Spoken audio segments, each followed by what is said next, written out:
Assalamualaikum warahmatullahi wabarakatuh. Untuk santri-santri kelas 9 dari kelas 9A sampai 9F, alhamdulillah kita akan melanjutkan pembelajaran IPS. Bisa disiapkan bukunya, kita melanjutkan pembelajaran kemarin. Disiapkan dari halaman 16 ya, dari halaman 16. Sebelumnya kita awali pembelajaran dengan bacaan surat Al-Fatihah. Dengan harapan mudah-mudahan kita mendapatkan ilmu yang barokah dan manfaat, dan mudah-mudahan kita senantiasa dalam keadaan sehat walafiat jasmani dan rohani. Ala hadin sholih. Al-Fatihah. Bismillahirrahmanirrahim. Alhamdulillahirabbil alamin. Arrahmanirrahim. Maliki yaumiddin. Iyyaka na'budu wa iyyaka nasta'in. Ihdinas siratal mustaqim. Shiratal ladzina an'amta 'alaihim ghairil maghdubi 'alaihim waladdallin. Rabbil ighfirli wa liwalidayya amin. Langsung saja dibuka bukunya halaman 16 ya, kita melanjutkan pembelajaran. Sebelumnya kita sudah mempelajari tentang perdagangan internasional ya. Hubungan antar satu negara dengan negara yang lain kaitannya dengan perekonomian ya. Nah, untuk yang materi berikutnya ya, ini tentang ekonomi kreatif ya, ekonomi kreatif. Ini sebenarnya kalian baca dulu bukunya ya, di halaman 16 sampai selesai materi ekonomi kreatif. Baca, saya menjelaskan beberapa poin-poin penting.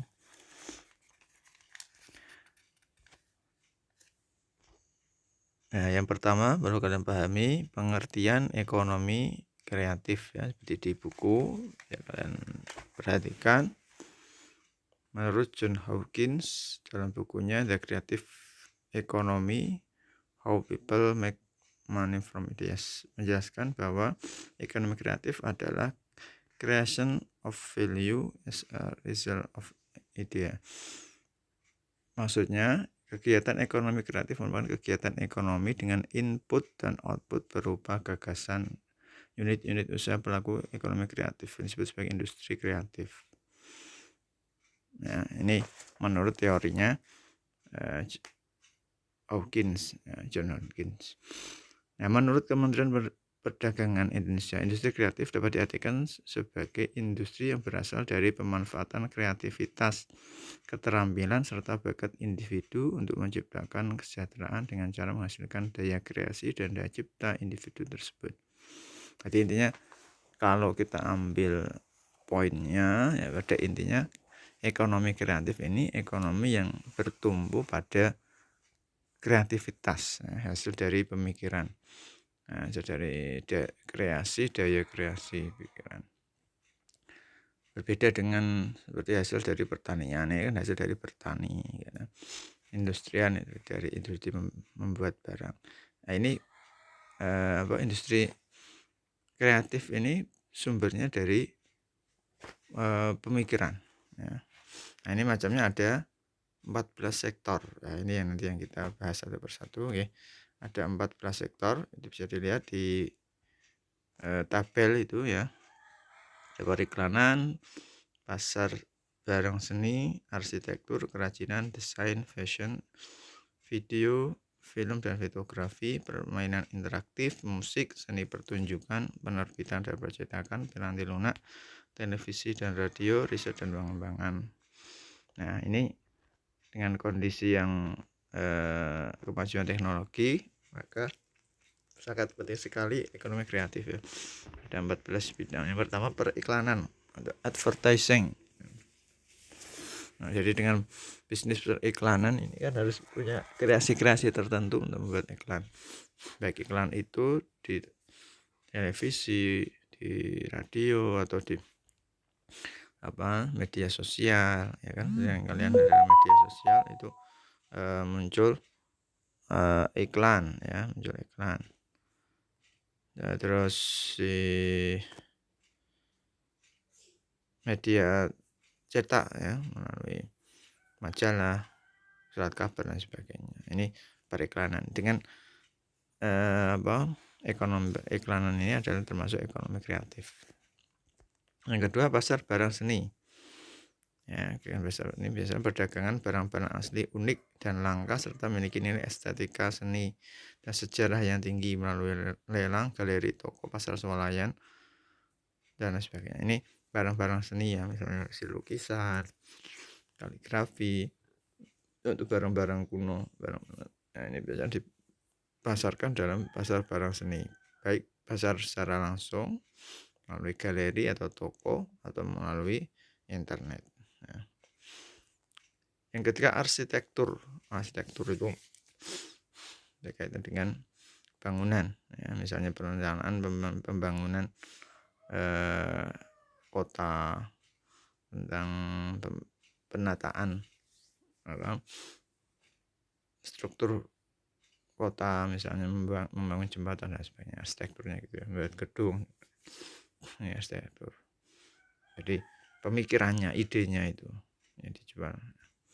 Yang keempat kerajinan atau craft. Nah, kerajinan, hasil kerajinan, nah, baik apa saja yang diolah, bisa berupa benda alam misalnya dari bahan-bahan logam, bisa dari kaca, dari tanah liat, atau dari apa saja yang berasal dari kerajinan.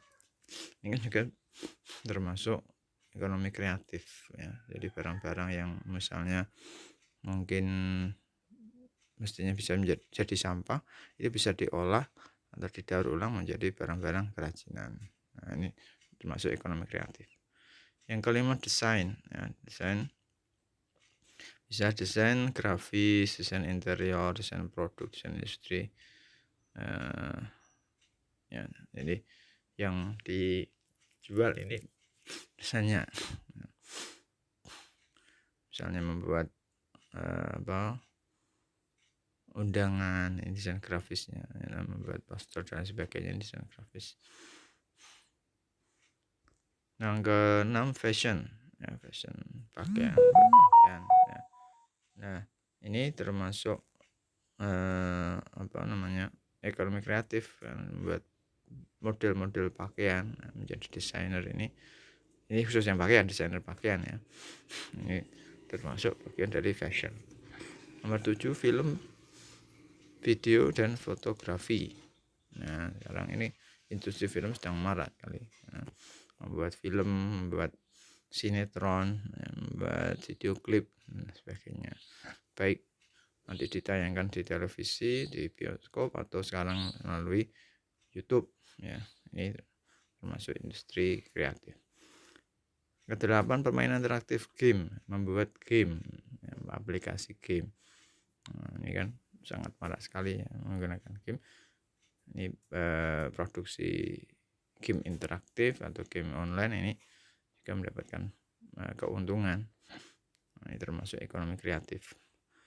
9 musik ya, industri musik ya, buat pertunjukan musik atau rekaman musik dan sebagainya.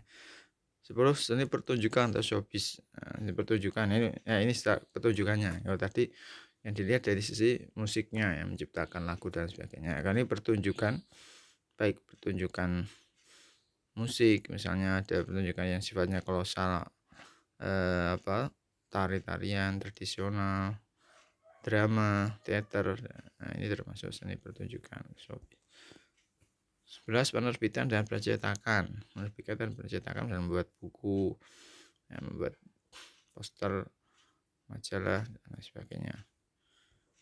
12 layanan komputer dan piranti lunak.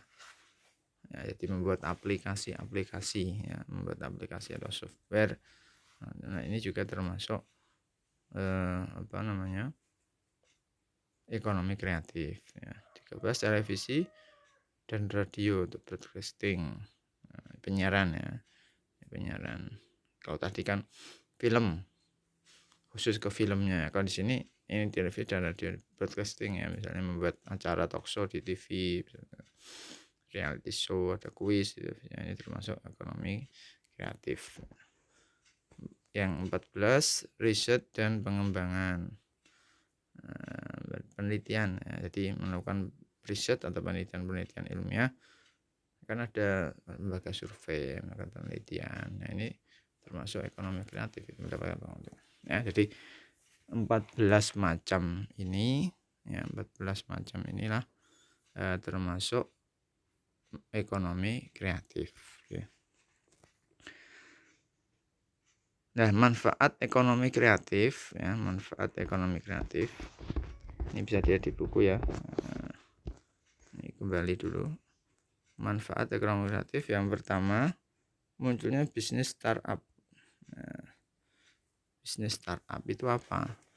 Startup ini kalau arti aslinya sebenarnya bisnis yang masih baru bermula, baru mulai, atau bahasa masih rintisan, masih berupa rintisan, masih awal, yang belum ada 5 tahun. Ya, mestinya istilah startup itu dalam bentuk semua bentuk usaha itu disebut startup, yang penting masih baru rintisan. Tapi istilah ini sekarang yang digunakan untuk bisnis rintisan, bisnis awal yang sifatnya kaitannya dengan teknologi ya, yang kaitannya dengan perkembangan teknologi. Jadi artinya ada penemuan baru, bisnis baru yang menggunakan dasarnya teknologi, yang berbasis teknologi. Contohnya seperti bisnis online ya. Di Indonesia ini ada aplikasi yang sifatnya online seperti Bukalapak. Ini yang asli Indonesia ya. Bukalapak. Ada Bukalapak itu jual beli online. Jadi, ada Tokopedia, ini juga jual beli online. Ada Gojek. Nah, ini Gojek. Nah, ini transportasi. Nah, ada Traveloka. Nah, ini yang asli Indonesia. Jadi 4 usaha ini termasuk startup ya. Bisnis startup yang baru rintisan ya, belum 5 tahun, dan basisnya menggunakan teknologi ini.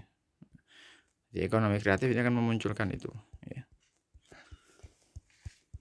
usaha startup. Yang kedua, selanjutnya yang B, percepatan inovasi ya. Dengan adanya ekonomi kreatif maka akan mempercepat inovasi-inovasi baru, ada penemuan-penemuan baru ya. Jadi seperti yang ya seperti itulah Gojek ini kan, kalau orang mau naik transportasi, ngojek ya, sepeda motor atau mobil itu kan, kalau dulu mencari di pangkalan, ngenteni dan lain sebagainya. Maka orang berpikir ini kalau pakai aplikasi internet kan lebih mudah, bisa yang pesan kan itu, termasuk GrabFood ya, misalnya itu. Ini kan juga inovasi baru ya. Nah, kalau ingin beli makanan, wah laren pesen, laren datang ke tempatnya, nanti di sana antri nunggu lama. Ada penemuan baru ya, melalui aplikasi bisa pesen dan sebagainya. Ini termasuk inovasi baru. Yang ketiga, bisnis menjadi lebih kompetitif ya, lebih berlomba-lomba, persaingannya lebih ketat. Karena jenis kreatif kan orang harus lebih kreatif, sekreatif mungkin atau sebagus mungkin pemikirannya. Yang kedua, menciptakan manusia yang kreatif ya, karena sifatnya kompetitif, harus bersaing, maka orang-orang harus berpikir yang lebih kreatif. Kalau dia kalah kreatif ya nanti kalah saingan dengan yang lainnya. Yang kelima, meningkatkan kualitas produk ya, jelas semakin dia bersaing maka akan meningkatkan produktivitasnya. Yang selanjutnya, membuka lapangan kerja ya, Jika sudah ada usaha baru otomatis membutuhkan tenaga kerja baru, semakin banyak tenaga kerja. Yang terakhir, pertumbuhan ekonomi ya, pertumbuhan ekonomi itu termasuk itu tadi, bisnis startup tadi di Indonesia. Nah, ini semakin berkembang ya, meningkatkan pertumbuhan ekonomi. Selanjutnya, upaya meningkatkan ekonomi kreatif. Ini pemerintah mempunyai strategi untuk meningkatkan ekonomi kreatif ya. Bisa dilihat di ini ya, bawahnya ya. 4 usaha meningkatkan ekonomi kreatif. Ini langsung ke beberapa strategi yang dilakukan pemerintah, diantaranya itu A, menyiapkan insentif untuk memacu pertumbuhan industri kreatif berbasis budaya. Jadi pemerintah ini mempunyai program-program untuk menumbuhkan ekonomi kreatif, karena sekarang sudah ada Kementerian Ekonomi Kreatif, ada sendiri gitu. Yang kedua, membuat roadmap industri kreatif yang melibatkan berbagai lembaga pemerintah dan kalangan swasta. Jadi pemerintah sudah punya agenda, ya, mempunyai agenda tertentu untuk membuat program-program industri kreatif. Yang C, membuat program komprehensif. Komprehensif itu menyeluruh, ya, untuk menggerakkan industri kreatif melalui pendidikan, pengembangan sumber daya manusia, desain mutu, dan pengembangan pasar. Yang D, memberikan perlindungan hukum dan insentif bagi karya industri kreatif. Di sini ada hak kekayaan intelektual. Ya, jadi karena sudah menemukan produk tertentu, berarti dia punya hak cipta, hak karya intelektual. Itu kan didaftarkan, ya, menjadi haknya. Kalau sudah menjadi karya intelektual, nggak bisa diakui oleh orang lain, ya, bisa dituntut. Nah, ini termasuk perlindungan dari pemerintah. Yang kelima, bentuk Indonesia Creative Council yang menjadi jembatan untuk menyediakan fasilitas bagi para pelaku industri kreatif. Ini pemerintah sudah membentuk itu, ya. Karena ini termasuk hal yang masih baru dibandingkan dengan misalnya industri pertanian, ya. Ini kan industri kreatif ini termasuk hal yang baru. Jadi pemerintah ini baru membuat program-program yang kaitannya dengan kegiatan ekonomi kreatif. Langsung saja di sini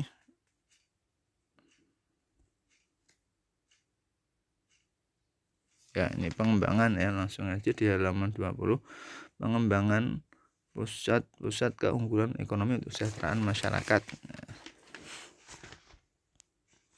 Pusat keunggulan ekonomi.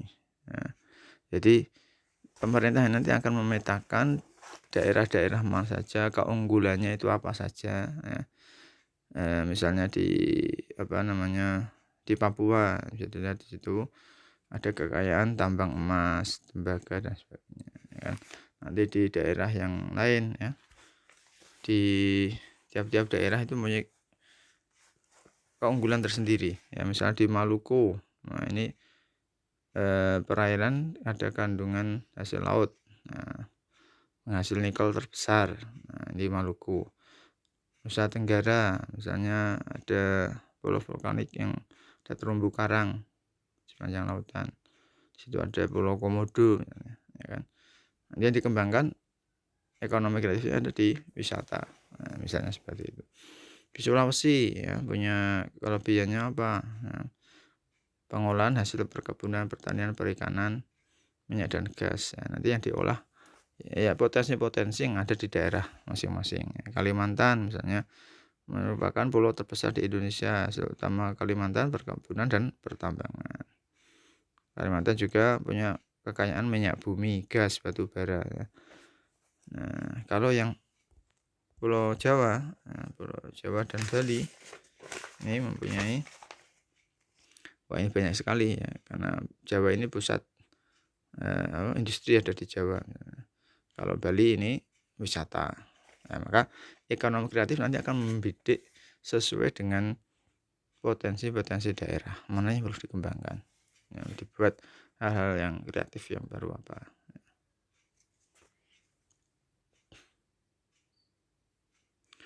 Selanjutnya bahwa pengaruh pusat-pusat keunggulan ekonomi, ya.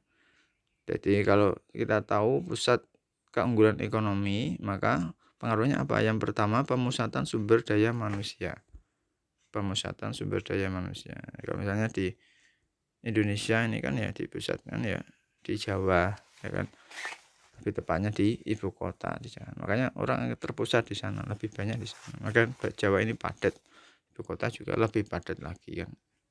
Nah, ini pemusatan sumber daya manusia. Yang kedua, pengembangan ekonomi, perkembangan ekonomi, ya.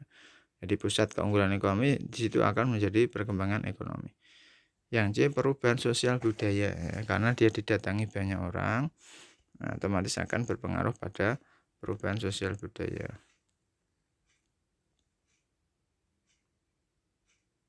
Terus pengaruh pusat pertumbuhan yang semakin berkembang terhadap sosial budaya sebagai berikut. Nah, pengaruhnya kepada masyarakat apa?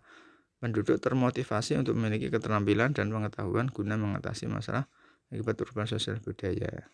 Ya, jadi masyarakatnya akan menyesuaikan. Yang kedua, terjadi percampuran budaya, akulturasi, ya, karena campur banyak orang. Ketiga, arus informasi dari luar wilayah semakin meningkat. Yang keempat, status sosial akan meningkat seiring peningkatan kesejahteraan hidup. Nah, yang kelima, perubahan sikap penduduk terhadap disiplin waktu, penggunaan uang, dan pemilikan kebutuhan hidup. Nah, mungkin itu dulu yang dapat saya sampaikan. Nah, kalian baca lagi bukunya secara lengkap, secara utuh. Misalnya ada hal yang belum jelas, ini bisa ditanyakan melalui daring. Sekian, kurang lebihnya mohon maaf. Assalamualaikum warahmatullahi wabarakatuh.